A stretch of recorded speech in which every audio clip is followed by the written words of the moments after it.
Hello and welcome to How to Start Up, a podcast for anyone starting a company. This is a collection of conversations with people who have all successfully started, run and even sold their own companies, sharing not only professional but personal experiences on what we should be doing now, next or never. Hosted by me, Juliet Fallowfield, founder of PR consultancy for startups Fallowfield and Mason. Today we're joined by Melissa Gage, founder of virtual assistant firm SpareMyTime. Melissa spent 15 years working in a city and having 2 children to balance alongside work, soon found herself pulled in different directions with various professional and personal responsibilities. Determined to create a solution for other professionals in a similar position, Melissa founded SpareMyTime. Today, Melissa's company provides busy entrepreneurs and executives with administration, bookkeeping and social media marketing services. Melissa shares her advice on how being a fully flexible service provider pays dividends, how VAs can free up vital time for entrepreneurs to focus on building their startups, and why sheer grit and determination are so important to keep you going. Hi Melissa, it is great to have you on How to Start Up. It would be wonderful if you could start with a brief introduction as to who you are and a little bit about your company. Hi, I'm Melissa Gage and I'm the founder of SpareMyTime Virtual Assistants. When did you start SpareMyTime? So I started SpareMyTime in its first iteration in 2016. But since then it's gone through a couple more iterations and is now nothing like what it started. And in 2020, so January 2020, I launched the virtual assistant service. And from there, we've seen exponential growth. And obviously, this was before you knew the pandemic was going to happen. But why was it then that you decided to evolve the business? When I started the business back in 2016, my background is from the city. So I had a financial background and my last position was heading up a team in an investment bank. And when I had children, I wanted to create my own business. I wanted to have some freedom in time. But I slightly went in with a bit of investment bankery view of what I was going to do. So I started up creating a platform that connected local businesses with homeowners. The problem was that what I learned over the subsequent years was that what people actually are lacking is time. You know, not really, contacts, yes, but time is a really, really precious resource. Well, I've learned the hard way that time is actually more valuable than revenue in some instances. Absolutely. For small businesses, it's crucial. You know, what the virtual assistance service was based on was the fact that people lack time and also skills, especially small businesses. And lacking of either of those is incredibly overwhelming. So back in, sort of a couple of years into my business, 2018, 2019, for a lot of kind of business related reasons, I kept changing my business, but also it became clear that these two things were limiting small business success. I was in exactly the same camp. I didn't have enough time and I didn't have the skills, but also at the same time, it was quite hard to know where to go to access more time and more skills. So that's where the root of the idea came from for SpareMyTime. And when we launched it in 2020, I absolutely had no idea that a global pandemic was about to start and virtual working was going to become a real thing. What really sparked me was that my children went to school and I'd been working in the small business world. I'd worked out that time and skills was lacking, but also then I was kind of thrown into the school community and I was surrounded by these incredibly skilled, intelligent people who were basically banished from the workplace because they didn't have flexibility to work around childcare. So anyone who's got kids at school knows that the school day tends to finish at 3:00. Anyone in business knows that that's pretty much when you're kicking off your afternoon meetings. So, a lot of these people who are being kicked out of the workplace, for time and also, finance, there's a big balance between childcare costing more than flexible work costs. So both of these two things came together. And at the beginning of 2020, I launched and thought, right, I want to make a difference to the workplace, both in terms of proving the virtual working can be done effectively, but also to give this cohort of people who are excluded from the workplace an opportunity to continue with careers despite whatever it might be that's keeping them out of work. and then also to feed a massive passion of mine, which is to support small businesses achieve their potential rather than hitting a glass ceiling because of the lack of time and skills. That's so interesting because, I mean, I found this in my last year and a half, is that you have to wear so many hats. And a lot of people in the podcast have said this, is like, know when to delegate, know when to pay somebody else who'll be better at it than you.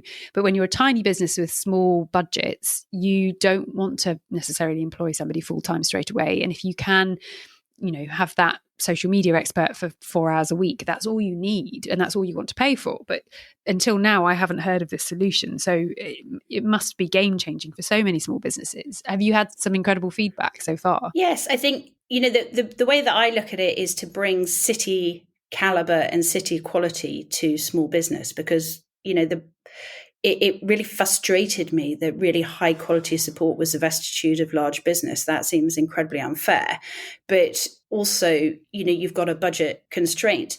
So what I wanted to do was make it affordable and flexible and, very heavy on the understanding front. Because, as you said, as a small business, you spend a lot of your time learning, and without that much support, and it's incredibly disconcerting and it feeds anxieties. Another thing I feel very passionately about is mental health, both for my team, but also for our clients. And when you're constantly underachieving your expectations because you don't know what you're doing, you are feeding anxiety. So what we really believe in is having an enormous amount of flexibility for our clients who come in and, think they want one thing, but being able to accommodate a kind of a spectrum of tasks that are relevant for small businesses. So the silos that we work in now are what I deem the key silos for small business support, which is, we started with admin, which is the obvious outsourcing area, those bits that you don't really need to work your magic on. Then we quickly added bookkeeping because, I'm a finance geek and couldn't resist it. But then, marketing, this marketing element is a big area and one which is incredibly time consuming. So we started with copywriting, helping people with blogs, moving on to newsletters. And then at the end of last year, we added social media support. So I've taken a lot of advice of invest in people and just grow slowly. And I've had the luxury of being able to start a company with some savings at the beginning of the pandemic, where there was no fear of missing out because everything shut down. So I've learned that bandwidth thing. How have you managed to juggle bringing on talent in your team to support your clients and finding new clients and sort of convincing the new clients that this is a solution for them? So chicken and egg question, I suppose. I just dived in and did my best. You've just got to start, haven't you? Just got to really start. I mean, I think that I have a definite belief in doing the best that you can do, whatever it is. And I expect that from my team, and they expect that from themselves. So that bit was sort of relatively easy. And you have to be quite mercenary with it as well. Unfortunately, not as a very mercenary person, you have to be quite tough, and if it's not working, it's not working, and just not take it personally, be kind and understanding, but say, look, this is not working for either of us. And that probably is the hardest thing to do, but is the most beneficial. And then I think, if you do your best, you listen to, there are kind of two parts of your questions. It's sort of the marketing side, but also the management side. Both sides need listening is key, because then you can be relevant to both parties. If you do your best on both fronts, then they tend to fall into place, don't you? Our clients recommend us to new clients, which is, kind of the utopia of business. Yes. And our team are incredibly dedicated and hardworking, and we have a fantastic community around our workplace, albeit virtual. So that is, it maintains itself as well, because everybody feels supportive and that they have a place within the business. So it is a chicken and egg scenario, but the key is really that, without an income, you don't have a business. So probably what you need to do, first of all, is focus on getting out there and winning some business. And in terms of the fact that your company culture is remote first, both with clients and your teams and yourself, how have you built your company culture with that in mind? By trying to be as understanding as possible, understanding, why people might be working virtually, understanding their own pressures, being fair, and just listening. I'm very fortunate. I've got a background in managing teams. So managing teams is not something new for me. So I wasn't having to learn a new skill. Ironically, it's probably one of the skills that I did know how to do before I started this business. But, the essence of managing a team is, trying to be fair, trying to understand when things don't go right, why have they not gone right? Because it's normally not what you think. And if you listen, then you learn a lot. And you can never chastise yourself if you've been fair, whereas you will always regret it if you jump to conclusions. And that tends to be the basic principle of managing people. What platforms or tools do you use to manage a remote business? It depends on what your business is. So for me, we are working virtually, and we use timekeeping software. So we use something called Harvest, which I love. We use bookkeeping software Xero. So we're a Xero partner, which is just an incredible piece of kit. I highly recommend it to anybody who is. Yeah, I've started now. Every time I type the word zero, meant to be with a Z, I now do it with an X. I'm so indoctrinated. Yeah, that I do the same. It's not great when you've got small children, I can tell you. Yeah, I know. But, Xero is an amazing piece of kit. It continues to inspire and amaze me. If ever there was a business that's worth watching, it's Xero, because the amount of development they do and listening to their clients they do is truly inspirational. So we use that a lot. I mean, we use all the other, kind of mainstream. We use Instagram, obviously all those social media platforms. We use a lot of planning type material. So for social media, I'm a big fan of Later, which is a scheduling piece of kit. And then we've actually, last year, we did a big project of migrating all of the smaller pieces of software that we were using onto Microsoft. The thing that we've really worked out by trying to consolidate it is you save a lot of cost, because each of these pieces of software cost about 20 quid a month. So if you can consolidate it down to one piece of kit that talks to the different pieces, and that's a really good thing. What holes in the road would you flag to new founders if someone's about to start a company? Is there one piece of advice that you'd say, watch out for this? Cash flow. Make sure you've got enough cash. And it's sort of 6-month runway, or what is enough? It depends what part you are, where you are in your business and what you're trying to do with your business. If you're going to need a lot of investment, then try and make sure that you've got. Most people focus on making sure that they've got the money they need to help their business run, but they don't focus on the money they need to live. So, you need to make sure that you're covered on both sides of the equation. And then just make sure that you're always in a position that where your next meal is coming from.